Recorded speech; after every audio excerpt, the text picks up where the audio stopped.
Well, the strength of the families who were affected by this disaster and their willingness to help their neighbor and each other is it's just amazing to watch that level of care for one another. And it's heartbreaking how many people and families have been affected by the disaster who have lost everything that they ever had and have to start from ground zero. And one of the things people don't think about in terms of grief is that, the bereavement event, the death event, has a long-term ripple effect on one's life in terms of the potential for homelessness, the potential for food insecurity, the lack, if a breadwinner has died, that the lack of income for the children may mean the difference between ever going to college or not. And so it can, unless we intervene in ways that help support families in a bigger way, in addition to the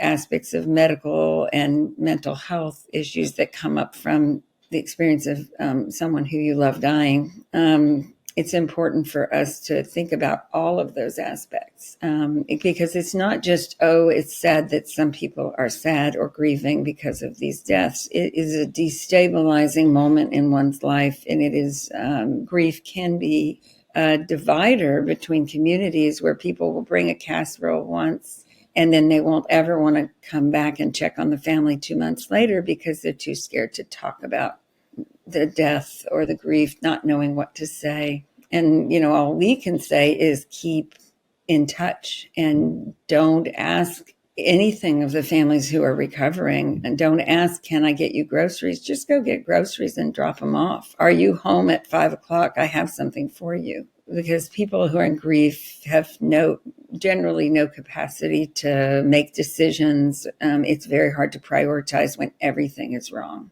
And so thinking about ways that we can teach Maui to be gracious and welcoming back to the people who survived is also part of what we have left to do.